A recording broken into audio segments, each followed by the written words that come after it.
Lo primero que vio no fue la sangre, sino el movimiento. Daniel estaba solo en su cuarto, la luz amarillenta del foco colgando del techo, cuando notó que la piel de su brazo se ondulaba, como si respirara. Se acercó al espejo, incrédulo, pensando que era un efecto de la fatiga, del sueño atrasado, de las cervezas baratas de la noche anterior. Pero el dibujo no estaba donde debería. La serpiente que se había tatuado semanas antes ya no rodeaba el antebrazo, estaba más arriba, trepando lentamente hacia el hombro. El corazón le golpeó el pecho, tragó saliva, cerró y abrió los ojos varias veces, esperando que la alucinación se rompiera como una burbuja de jabón. No ocurrió. Delgada, oscura, la serpiente se estiró 1 centímetro más, y entonces, justo a la altura del codo, la tinta comenzó a abrirse como una herida. Primero fue una línea roja, un hilo fino, imposible. Luego, la sangre empezó a gotear en serio, caliente, demasiado real para ser un simple fallo del dibujo. Daniel retrocedió, tambaleándose, hasta chocar con la cama. No entendía nada. El tatuaje no dolía, pero sangraba. Sangraba como si algo debajo de su piel intentara salir. Fue entonces cuando lo escuchó. No fue un sonido externo, no vino de la puerta, ni de la ventana, ni del pasillo. Le habló desde la carne, desde dentro del hueso, con una voz rasposa que parecía arrastrar polvo y ceniza con cada sílaba. Álvaro, susurró. Daniel se quedó helado. No conocía a ningún Álvaro, no tenía amigos con ese nombre, ni familiares, ni excompañeros. Aún así, la voz lo repitió una vez más clara, más cerca. Álvaro sintió el impulso de arrancarse la piel a tiras, de rascar hasta el hueso para sacarse aquella cosa que lo llamaba por un nombre que no era el suyo. Se tapó el brazo con una toalla, presionando fuerte, mientras su mente corría en círculos buscando una explicación lógica: infección, reacción alérgica, crisis nerviosa, cualquier cosa menos lo que, en el fondo, empezaba a adivinar.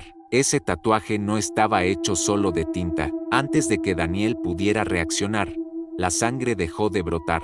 El dibujo se fijó en su nueva posición, como si nunca se hubiera movido, como si la serpiente hubiera estado siempre ahí, mirando hacia arriba, hacia su cuello. En el espejo, durante un segundo, le pareció que el ojo del animal parpadeaba. Después, nada, silencio, piel inmóvil, normalidad fingida, y sin embargo, la voz seguía ahí, agazapada en el fondo de su cabeza, repitiendo aquel nombre desconocido, como si lo llamara para que recordara algo que no era suyo. Ahora mírate tú. Tal vez estás viendo este video con tu celular en la mano, con la luz apagada, la pantalla iluminándote la cara. Tal vez tienes 1, 2, 5 tatuajes. Tal vez siempre has pensado que son solo dibujos, recuerdos, pequeños pedazos de tu historia grabados en la piel para siempre. Pero, ¿y si te dijera que hay tatuajes que no cuentan tu historia, sino la de otra persona? ¿Y si te contara que hay brujas que mezclan ceniza humana con sangre,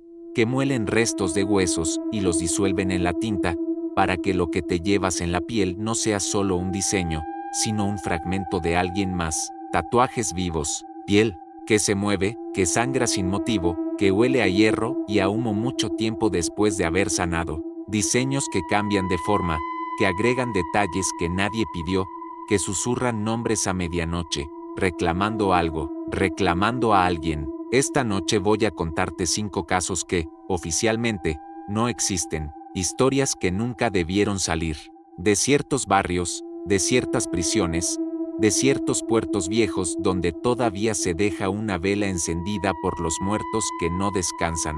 5 relatos sobre brujas que usan ceniza humana para marcar a sus clientes, convirtiendo cada tatuaje en un pacto, en una maldición, en una cadena. Si te atreves a seguir, mira el video completo sin pausas y escribe ceniza al final en los comentarios para demostrarlo hoy. Desde siempre, el ser humano ha querido dejar huellas sobre la piel. Antes de que los tatuajes fueran moda, ya existían como marcas de guerra, de pertenencia, de castigo o de protección espiritual.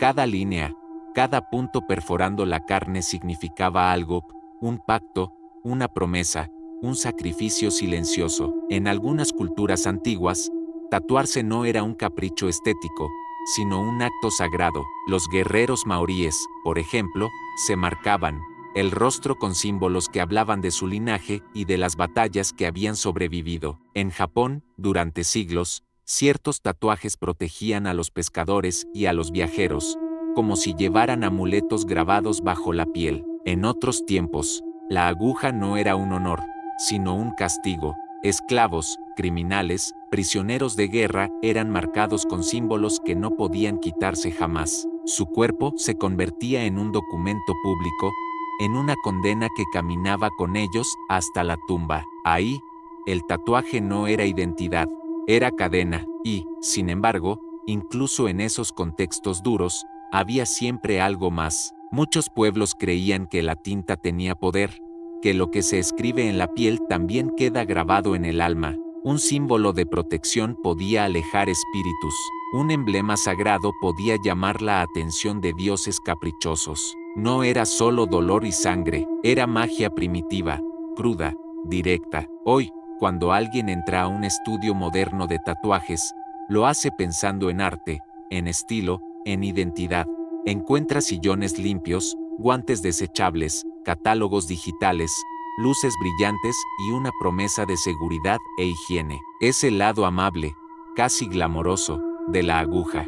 Fotos en redes sociales, likes, comentarios que dicen, qué lindo, tu tatuaje, qué significativo. Pero bajo esa superficie pulida sigue latiendo la misma verdad antigua, cada tatuaje es un acuerdo entre el artista y tu piel, entre tu historia y el símbolo que eliges llevar contigo. Y donde hay acuerdos, siempre hay quienes intentan torcerlos, corromperlos, empujarlos hacia algo más oscuro, porque no todos los tatuajes se hacen a la vista. No todos se publican en Instagram. Existen otros lugares, otras mesas, otras agujas que solo salen de noche. Cuartos pequeños, húmedos, iluminados por una bombilla desnuda o por velas consumidas hasta la mitad.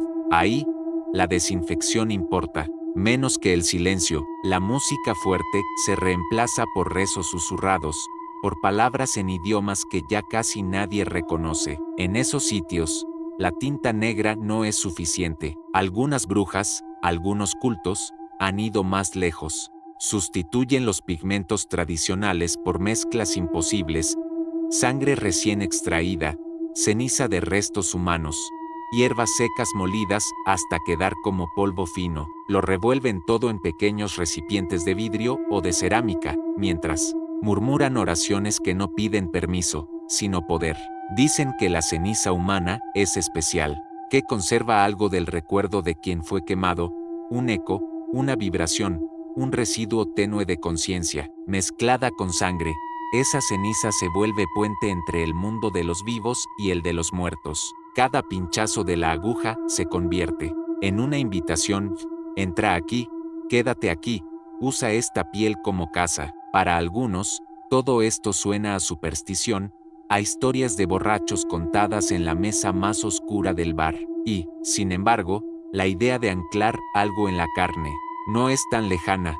Piensa en los amuletos, en los escapularios, en los pactos firmados con sangre sobre papel. Aquí no hay papel, solo estás tú, tu cuerpo, tus cicatrices, y alguien al otro lado de la aguja dispuesto a usarlos. En un estudio convencional, el tatuador se presenta con su portafolio, su estilo, sus certificados en la pared. Te pregunta qué quieres recordar, qué quieres expresar, cómo quieres verte. En estos otros lugares, las brujas no te preguntan qué deseas mostrar, sino que estás dispuesto a perder. No hablan de color, hablan de precio. No preguntan, ¿seguro? Preguntan, ¿a quién estás dispuesto a llevar contigo para siempre? El dolor, que en un estudio moderno es parte del proceso artístico, aquí es ofrenda. Cada gota de sangre que cae sobre el piso pegajoso, cada espasmo involuntario del músculo, es recibido como pago adicional. No se trata solo de marcar la piel, sino de abrir una puerta. Y una vez abierta, no siempre se puede cerrar. Imagínalo, un muchacho cualquiera, como Daniel, sentado en una silla metálica que cojea, oliendo a alcohol barato, a sudor, a humo. Frente a él, una mujer sin nombre, con los brazos cubiertos de símbolos que no reconoce. Ella mezcla algo gris con un líquido oscuro y espeso. Dice que es tinta especial. Lo mira fijamente, como si pudiera ver más allá de su piel, y le pregunta, ¿de verdad quieres algo que nadie más tenga? Él asiente, sin saber que esa aguja no va a dibujar solo su historia, sino la de otros. Que en esa mezcla hay restos de personas que murieron sin justicia, que nadie reclamó, reducidas a polvo y luego convertidas en ornamento. Para el mundo exterior, será un tatuaje más. Para quienes conocen el secreto, será una puerta recién abierta, y esas puertas, una vez abiertas, empiezan a filtrar cosas, recuerdos que no son tuyos, sueños ajenos, voces con nombres desconocidos. A veces, también justicia. A veces, solo hambre. En los barrios más duros, en los mercados clandestinos, algunos ya susurran el nombre. A Diego lo conocían en la colonia Morelos como Noek, un grafitero flaco con mirada de desvelo que firmaba murales en lugares imposibles, postas eléctricas, azoteas en ruinas, muros con cámaras. Su arte no buscaba likes, buscaba respeto, y aunque vivía entre el caos de Tepito, ese barrio donde la vida vale poco, pero la palabra lo es todo, a Noek nadie lo tocaba. Era de los buenos, de los locos, de los que no le temen ni a la patrulla ni a los muertos. Pero como todo artista, maldito, quería más. No fama, no dinero, algo distinto, algo que se sintiera verdadero hasta los huesos, algo que no se pudiera ignorar. Un día, mientras chingaba una torta de milanesa junto a la lagunilla, escuchó un rumor en boca de un tipo de voz gruesa y dientes negros, uno de esos que parecen saber demasiado y vivir poco. Hermano, si quieres un tatuaje que te dure no el cuerpo, sino el alma, búscala a ella, a la de Tepito, la que quema la tinta con muerto adentro. Noek rió al principio, pero el tipo insistió. Dijo que la mujer vivía atrás de un local de ropa robada, frente al callejón del Santo Niño, que solo trabaja en la madrugada, que te pide mirar a los ojos antes de grabarte la piel, y que lo que te pone, nadie después te lo puede borrar. La buscó, porque así es como empieza todo, entre broma y valentía. El lugar era una habitación angosta entre dos edificios viejos, con un letrero de neón roto que apenas decía tatu. Había humo dentro, olía a copal, a cinta quemada, y a esa ceniza rara que deja el fuego de llanta. La encontró ahí, sentada en una silla de metal, flaca, de cara arrugada pero firme, ojos oscuros que no se movían, como si lo vieran todo de una vez. ¿Qué era? ¿Quieres? Algo único, respondió él. Que cuente mi historia. Ella lo miró, sonrió apenas. Tu historia no vale, lo que queda marcado es la de ellos. Ellos, los caídos, los que no tuvieron tumba, los que nadie llora, esos que se quemaron sin justicia. Yo tengo su ceniza, es lo único que queda. Él quiso contestar algo, pero se quedó mudo. Fue como si la voz de la mujer le hubiese atravesado directo al estómago, y ella no esperó consentimiento. Tomó un pequeño frasco de cristal con polvo gris oscuro, añadió un líquido espeso que olía a óxido, y mezcló. La base del dibujo, dijo, era una calavera, nada más, nada menos. Lo demás se acomodaría solo. La aguja comenzó a vibrar. Diego sintió que era distinto desde el primer pinchazo. No solo dolía, escocía, como si le inyectaran fuego líquido. Cada línea quemaba como una memoria que no era suya. Por momentos, sintió ganas de vomitar. Por otros, de llorar. La bruja, como él la llamó en su mente, no dijo una sola palabra durante las 2 horas que duró el trabajo. Terminó justo antes de las 3 de la mañana. El tatuaje era impresionante. Una calavera en el antebrazo derecho, con sombras pesadas, huecos profundos en los ojos y mandíbulas fracturadas.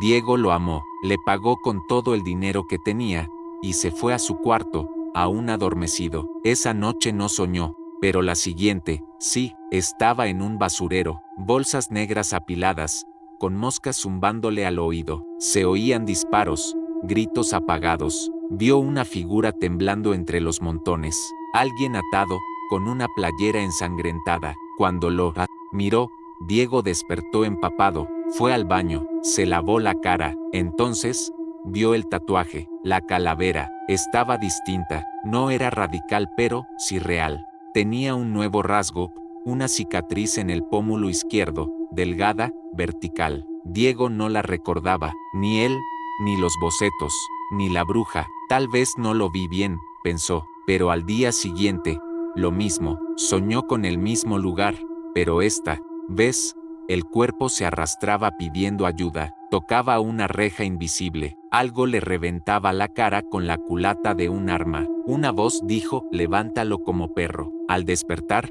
el tatuaje tenía un nuevo detalle, un diente de oro en la mandíbula. Era imposible. Corrió al estudio de un amigo tatuador, Chango, que a veces lo ayudaba con los diseños. Chango lo vio, tocó el dibujo, y dijo sin dudar, Noek, ese tatuaje está más trabajado que cuando lo subiste a Instagram. Mira, aquí hay sombreado nuevo, y esta parte blanca no estaba ayer.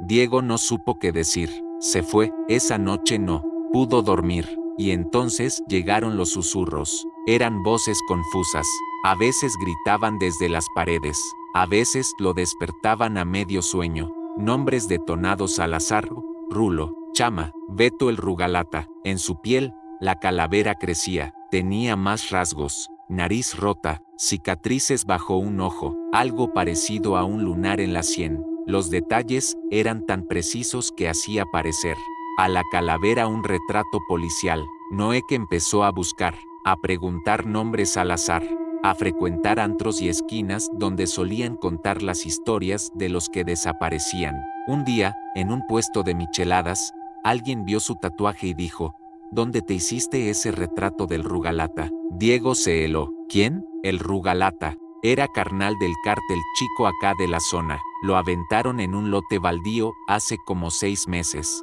Nunca apareció su cuerpo, solo sus dientes de oro. Buscó la nota, una mención breve en un blog local. Decía que la familia aún lo buscaba. No había tumba, solo sospechas y silencio. Ahí entendió, la bruja no le había pintado una calavera cualquiera, le había tatuado a los muertos. Cada rasgo era de alguien que había muerto sin nombre, sin justicia, sin ritmos de despedida. Y no era uno, eran varios. La calavera mutaba cada semana, se alargaban las mandíbulas, aparecían heridas nuevas. Un día tenía las arrugas de un anciano, al siguiente, los labios marcados de una mujer. La tinta escupía identidades, los sueños se hicieron más vívidos. Diego veía ejecuciones, niños, llorando junto a cuerpos, alguien pidiéndole que lo tatuara. Dibújame en la piel de otro, decían. La línea entre él y los muertos ya no existía. Una noche, se arrancó la camisa y se miró en el espejo largo del pasillo. Lo que vio no fue uno, sino muchos, todos sus tatuajes, la calavera, las letras en el pecho, los ojos en la espalda, ahora tenían rasgos humanos, ojos que lo miraban, caminos recorridos que no eran suyos, como si toda su piel se hubiera transformado en una galería de los olvidados. Y justo cuando pensaba volverse loco, cuando creyó que no podía haber más, alguien golpeó su puerta. Toc, toc, una voz ronca del otro lado, metálica. Álvaro, Álvaro, abre. Diego quedó en silencio. No se llamaba Álvaro, pero su piel sí. Desde dentro, las voces susurraban, algunas se solapaban, otras gritaban, y en ese instante, tuvo una certeza brutal. Ninguno de esos rostros iba a desaparecer, porque lo habían elegido, porque ahora él era el soporte, el estandarte de un ejército de sombras que jamás descansaría. Se acercó al espejo una vez más, y, por primera vez, no se reconoció. Lo que vio fue un cuerpo lleno de almas, un rostro que no era el suyo, y un par de ojos que lloraban tinta oscura, como si alguien dentro siguiera pidiendo justicia. Porque en Tepito, los callejones no siempre llevan al olvido, a veces, llevan directo a la piel. Dicen que todo esto son cuentos, historias que se inventan en los barrios más duros para asustar a los nuevos, para ponerle emoción al miedo cotidiano, que no existen las brujas, que las cenizas humanas son imposibles de conseguir, que los tatuajes que cambian solos son pura paranoia de mentes sugestionables, y, tal vez, sea cierto, en parte, pero basta con mirar más de cerca, en silencio, sin hacer muchas preguntas, para ver lo que no sale en la prensa. Noticias sueltas, escondidas tras titulares inocentes, crematorios clandestinos con prácticas irregulares, contenedores con restos humanos no identificados durante años, funerarias denunciadas por tráfico de cenizas, documentos que se pierden, cuerpos que nadie reclama. ¿Dónde van todos esos restos? En los callejones, se habla de redes ocultas, mercado negro de polvo de hueso, frascos vendidos entre ritualistas, artistas extremos, y sí, tatuadores que juran que, mezclado con la sangre correcta, ese polvo ancla espíritus. Tan exagerado, como perturbador, pero tal vez esas brujas no tengan tanto poder como se cree. Tal vez solo estén aprovechando un sistema podrido, uno donde la muerte no tiene vigilancia, donde nadie pregunta qué hay realmente dentro de la tinta. Y si crees que esto solo pasa en zonas marginales, espera, nuestro próximo caso se desarrolla en una ciudad respetable, en un estudio con buena reputación y clientela profesional, muy lejos de Tepito, pero no de la oscuridad, porque hasta las víctimas con voz, a veces, regresan por piel ajena. En el barrio de San Telmo, Buenos Aires, donde las calles adoquinadas aún guardan ecos de tangos viejos y pasos perdidos, hay un pequeño estudio de tatuajes que no aparece en Google Maps. No tiene cartel, solo una cortina de tela bordada y un timbre que suena como una campanilla antigua. Si no sabes que está ahí, no lo encontrás. Si lo encontrás, es porque alguien te lo recomendó, o porque algo te trajo. El lugar lo atiende una mujer que se hace llamar Clara, pelo oscuro, ya con canas, manos finas como ramas, y una mirada mansa que, sin embargo, parece haber visto demasiado. Clara no postea su trabajo, no sube reels de tatuajes terminados, ni muestra agujas en cámara lenta. Su clientela no son influencers ni turistas. Son personas que llegan con un nudo en el pecho, personas marcadas por el silencio. Durante años, Clara se hizo conocida en ciertos círculos por ofrecer tatuajes terapéuticos a familiares de desaparecidos. Tatuajes de nombres, de fechas, de retratos borrosos, sacados de viejas fotos en blanco y negro, pero también otro tipo de tatuajes, que ella llamaba de reparación espiritual. Muchos no entendían a qué se refería, hasta que entraban, cuando alguien llegaba con una historia demasiado pesada para la boca pero perfecta para la piel. Clara ofrecía una mezcla especial. Podés traer algo de él: ropa, cartas, fotografías viejas, lo quemamos juntas, y lo mezclo. Con la tinta, llevarás algo que fue de él, ahora parte de vos. La mayoría aceptaba. Paula, por ejemplo, tenía 38 años, y desde los 18 buscaba a su hermano mayor, Andrés, desaparecido durante los últimos coletazos de la dictadura militar. Había crecido escuchando a su madre llorar por él, abrazando un suéter gastado que todavía olía a cigarrillo negro y a colonia barata. Años después, cuando su madre murió sin tener respuestas, Paula sintió que era hora de cerrar el ciclo. Algo simbólico, algo en la piel. Un conocido le habló de Clara, le dijo que era distinta, que trabajar con ella se sentía más parecido a un rito que a una sesión de tatuaje, que llorar era parte del trato. Paula llevó el suéter de Andrés, lo quemaron juntas en un cuenco de cerámica. Clara molió las cenizas como si fueran incienso, y las mezcló con la tinta negra. El nombre sobre tu costilla izquierda, sugirió ella, cerca del corazón. Mientras trabajaba, Clara no hablaba, solo susurraba frases ininteligibles, con los ojos cerrados, como si hablara con alguien más. Paula sintió calor, un peso extraño en el pecho, una mezcla de tristeza, alivio, y algo más, como si alguien se hubiera sentado a su espalda. El tatuaje quedó perfecto, Andrés, en una caligrafía firme, sin adornos. Clara le entregó una pequeña bolsa con el polvo residual y le dijo: guárdalo, no lo tires nunca. Durante un tiempo, Paula sintió paz, pero unas semanas después, el tatuaje comenzó a cambiar. Primero eran líneas finas que surgían como venitas negras alrededor del nombre. Ella creyó que era parte del proceso de cicatrización, pero no, las marcas seguían creciendo, como si se escribieran solas cada noche. Una madrugada despertó empapada en sudor. Había soñado que estaba atrapada bajo tierra, con la boca llena de tierra húmeda, arañando una tapa de madera que no lograba abrir. Al mirarse al espejo, notó algo nuevo.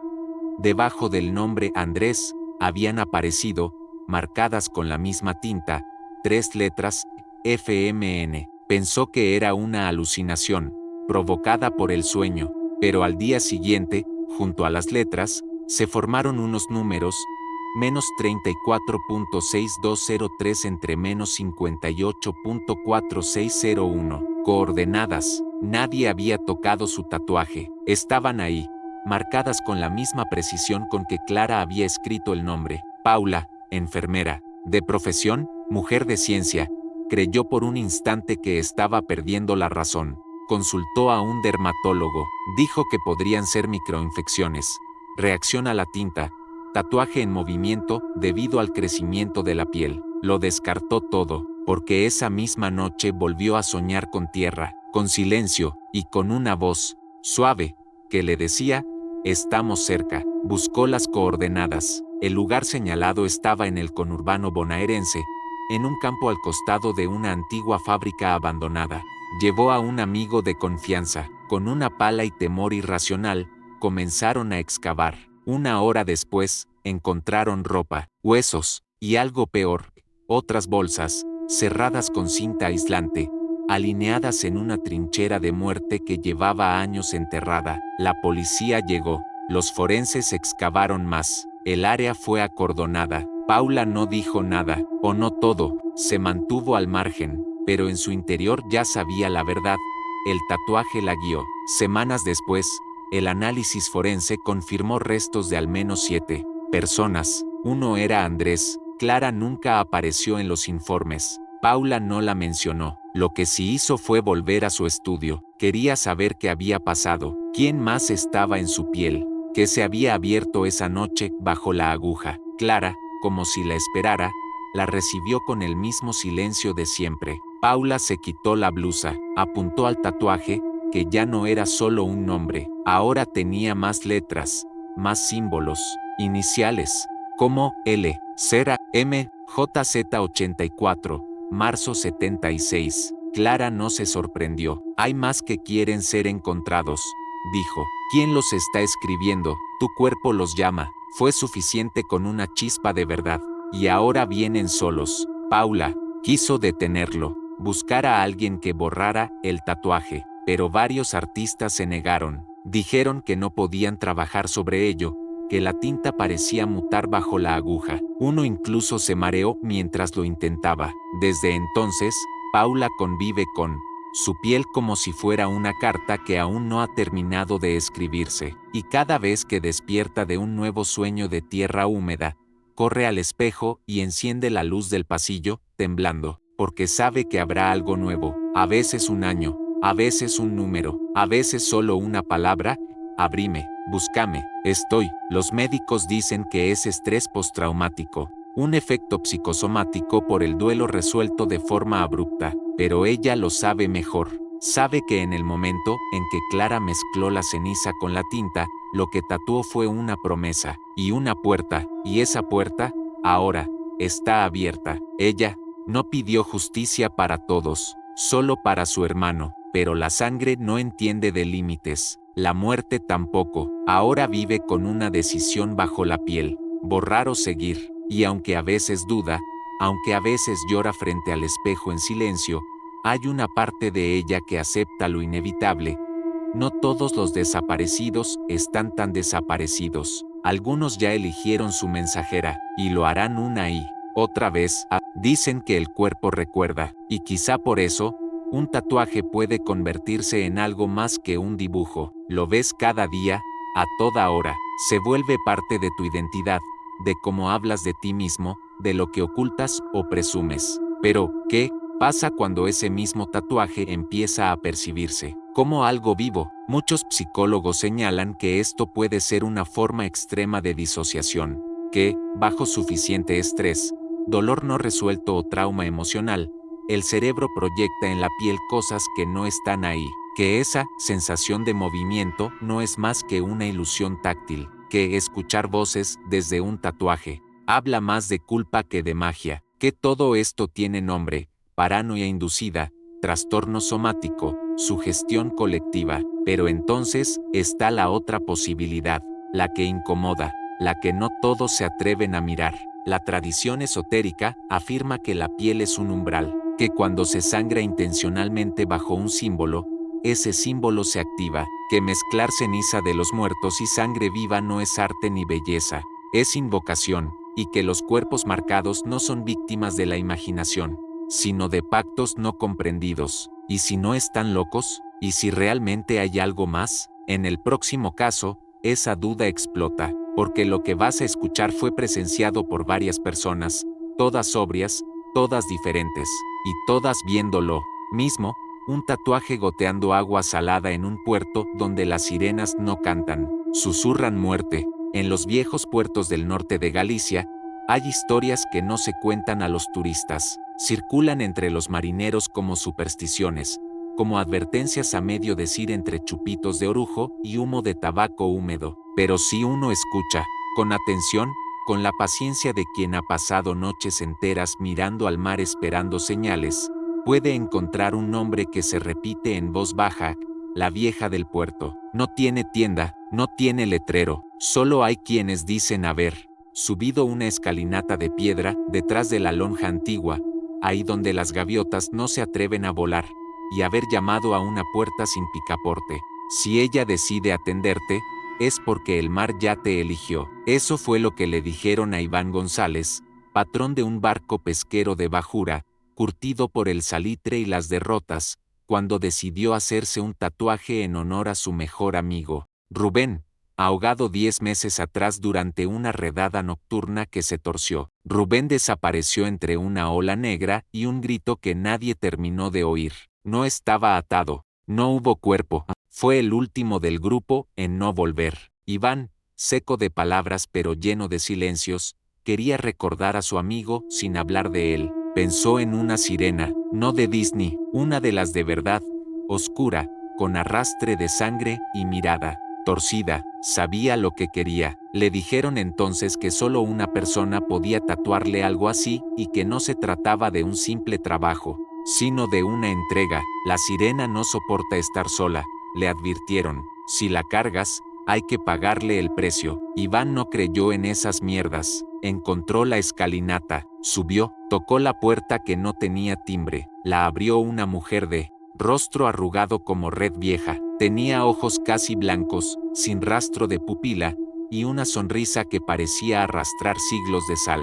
«¿Venís por ella?», dijo sin preguntar. El estudio era pequeño, apenas una mesa de madera, una lámpara de aceite, y una silla baja. No había máquina moderna, ni guantes, ni reglas enmarcadas. Ella usó aguja manual, y algo que olía a algas podridas. Mezcló la tinta entre susurros en gallego antiguo, y mientras pinchaba, le hablaba al tatuaje. No a él. No está sola. No más, susurraba. El diseño fue exactamente lo que Iván quería: una sirena encorvada, con aletas como garras, cabello flotando como algas, ojos que no terminaban de cerrarse. Se la tatuó en el hombro izquierdo. Cuando terminó, la vieja le puso la mano sobre el pecho y le dijo algo que nunca olvidó: si la pierdes otra vez, vendrá por vos. Volvió al puerto, se rió con sus compañeros, se quitó la camiseta para mostrar la obra. Nadie cuestionó que estuviera demasiado fresca,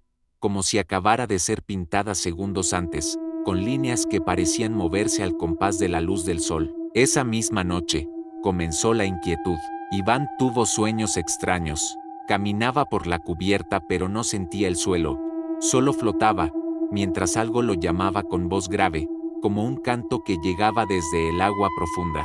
Soñó con Rubén parado entre redes rotas, señalándole el hombro, diciendo: ¿por qué vos y no yo? Cuando despertó, sentía frío, estaba empapado hasta el hueso. Revisó si el techo goteaba. Nada. Bajó al baño, se miró al espejo. El tatuaje brillaba con gotas diminutas de agua. La tocó, tibia, salada. No dijo nada, pero los días siguientes, otros lo hicieron por él. En el puerto, 2 hombres aseguraron haber visto una gota descender desde el hombro de Iván y caer con un sonido hueco al suelo del bar. Una sola gota, lenta, como una lágrima de mar. Uno de ellos, creyente, cruzó los dedos. El otro se santiguó, como si hubiese sentido algo que no se atrevería a nombrar. La sirena, eso juran quienes lo conocieron bien, comenzó a moverse. Primero, fue un cambio de mirada, antes, cimarrona y vacía, después, cargada de intención. Luego, el cabello parecía más largo cada día. A veces, el tatuaje tenía el cuerpo más erguido, una pierna más flexionada. El gesto de la boca, apenas visible, mutaba hacia una sonrisa torcida. Y lo peor vino después. Iván contó, en confidencia, que de noche le dolía el brazo, como si algo se aferrara desde dentro, arrastrándolo. Sentía punzadas extrañas en la espalda y un cosquilleo helado que iba desde el cuello hasta la muñeca. El tatuaje sangró una vez, no por herida, sino porque, según él, le salió sangre del ojo, literal. Todo coincidió con algo peor. Comenzaron a desaparecer más hombres en el mar. Uno cayó durante una tormenta breve que ni siquiera debió haber tenido olas. Otro, joven y sano, se lanzó al agua desde el bote auxiliar sin razón, y jamás fue hallado. En el puerto, empezó a correrse la voz de que algo se estaba cobrando lo suyo. Los marineros, siempre supersticiosos, comenzaron a alejarse de Iván. Nadie quería sentarse a su lado, y cada vez que él levantaba el brazo, lo miraban con terror. Porque en el tatuaje ya no había una sola figura, ahora nadaban otras a su alrededor. Siluetas pequeñas, oscuras, como cuerpos sin rostro, manos estiradas, dedos largos, bocas abiertas en gritos silenciosos. La sirena seguía en el centro, como dueña del enjambre, y él, impotente, sin saber cómo detenerlo, intentó taparla. Se vendó el brazo con tela oscura, pero la humedad traspasaba todo, toallas, camisas, incluso el abrigo. Y una noche de tormenta, ocurrió lo que nadie sabe cómo explicar. Estaban en plena faena, lanzando redes, cuando un compañero exclamó: «Tu brazo, Iván».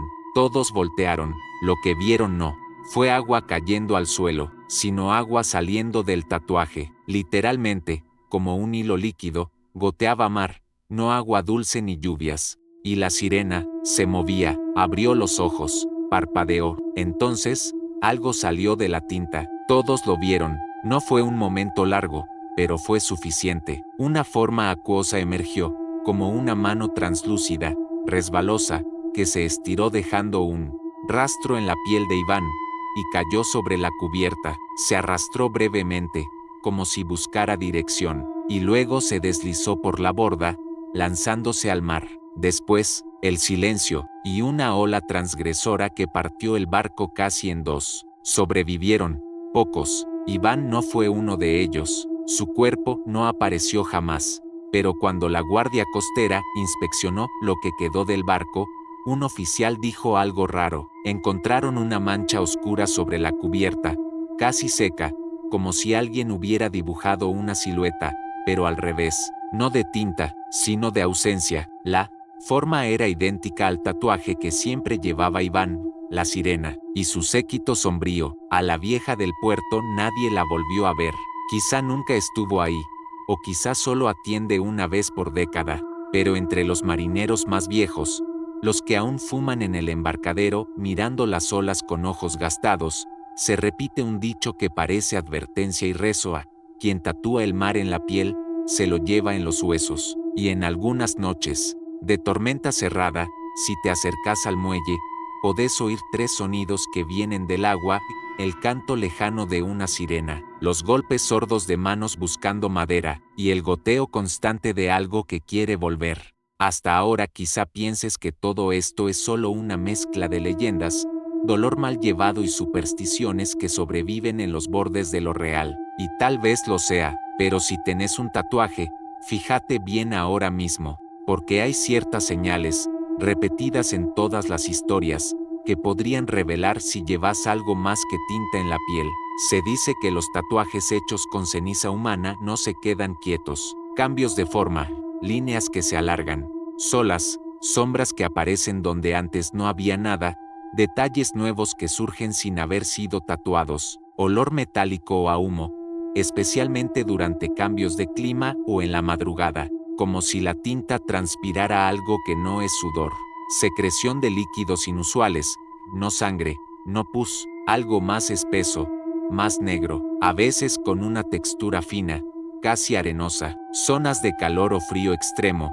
Notas que solo esa parte del cuerpo arde o se hiela, sin motivo fisiológico, como si el tatuaje tuviera su propio clima interno. Sensaciones vivas, escozor, vibración, punzadas que coinciden con pensamientos o sueños que no reconoces como tuyos. Si alguna de estas señales te resulta familiar, quizás quieras prestar más atención. No todos sienten las consecuencias al principio. A veces, la piel espera pacientemente a abrir la puerta adecuada, y si crees que todo esto es demasiado exagerado, espera, en la próxima historia conocerás a una tatuadora que no está al margen de la ley. Ella trabaja dentro de las cárceles, donde los tatuajes no decoran la piel, la condenan. Para algunos era solo un mito urbano de internet, parido en los foros más oscuros de Reddit o 4chan, y reciclado en videos low budget de creepypastas. Una historia sin rostro, como ella, pero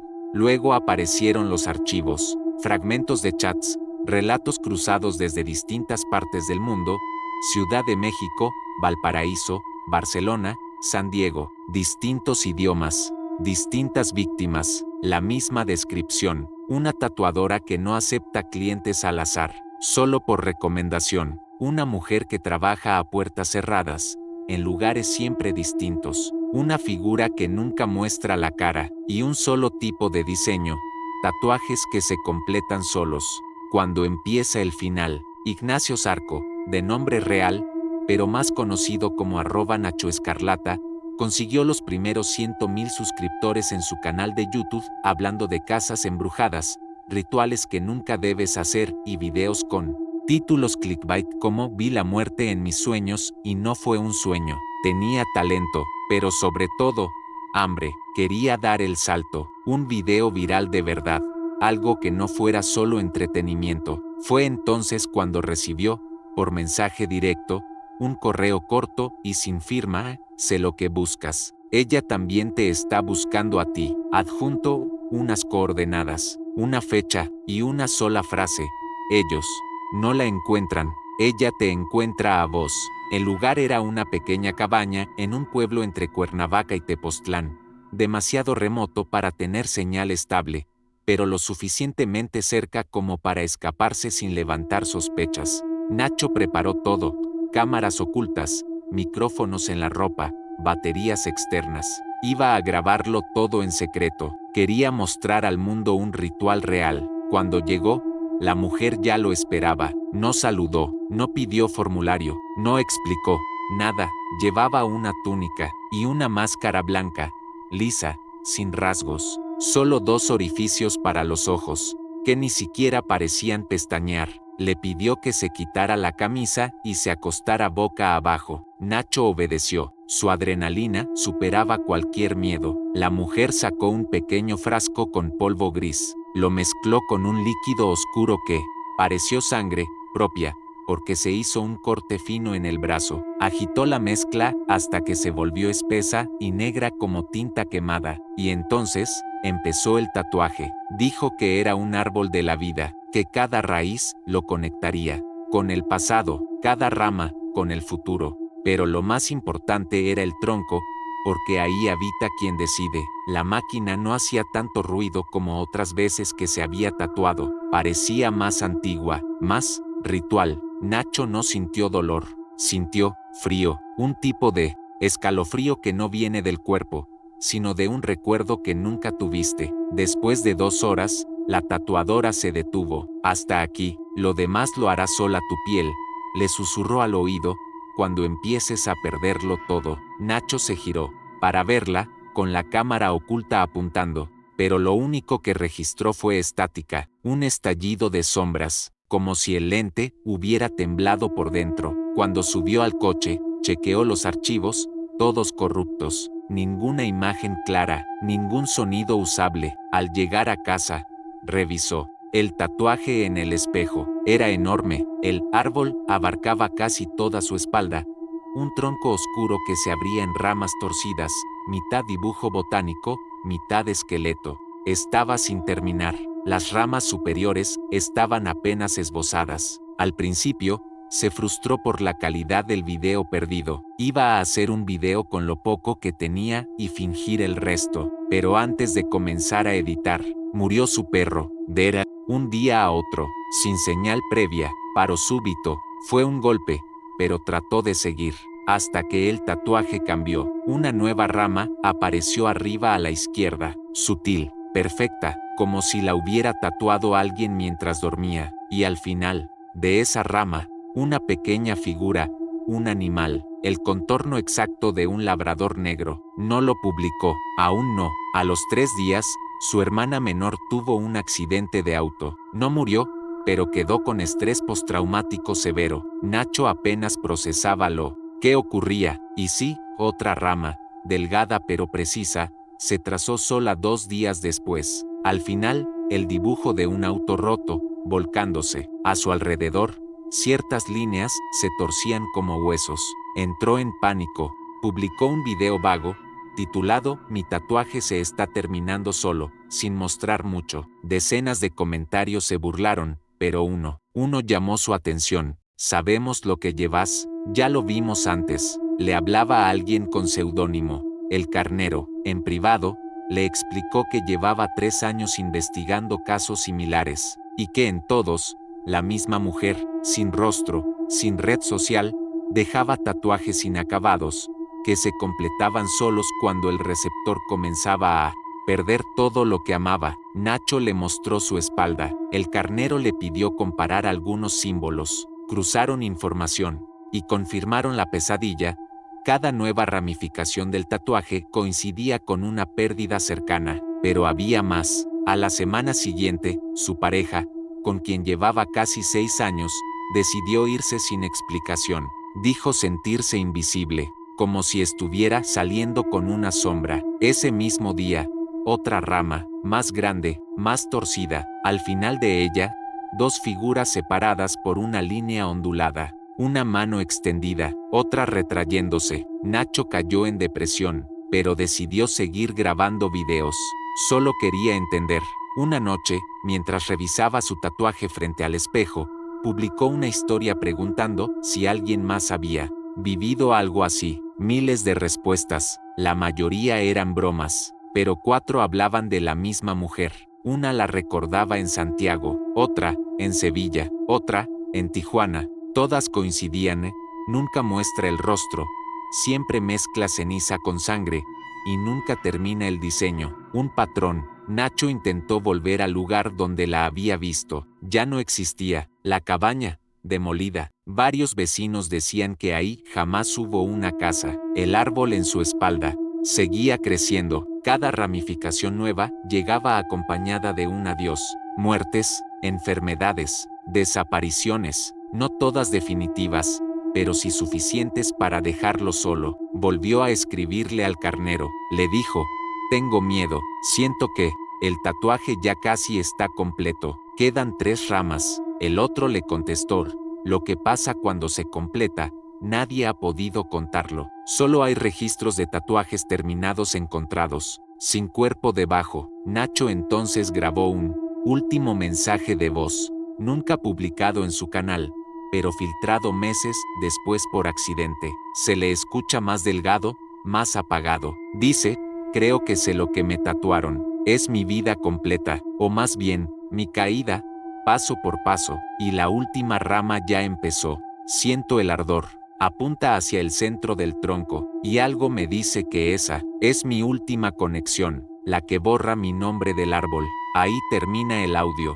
Su canal quedó inactivo, su departamento vacío semanas después. Nunca se reportó como desaparecido oficialmente. Nadie reclamó nada. Algunos dicen que vive aislado, otros que no queda nadie para buscarlo. Lo único que dejaron atrás fue una copia de seguridad extraña encontrada en su disco duro, una imagen borrosa del tatuaje ya terminado, un árbol completo, y a sus pies, una figura encogida, arrodillada, sin cara, como quien tatuó su final, y lo reclamó, al fin, como parte del diseño. 5 cuerpos marcados por algo más que tinta, una calavera que absorbía los rostros de los que murieron sin justicia, reconstruyéndose pedazo a pedazo hasta que la identidad del portador se desdibujó entre los muertos. Un tatuaje hecho para recordar a un hermano desaparecido que terminó guiando a una mujer hacia una tumba clandestina, y luego, a muchas más, una sirena en la piel de un marinero que no aceptaba estar sola,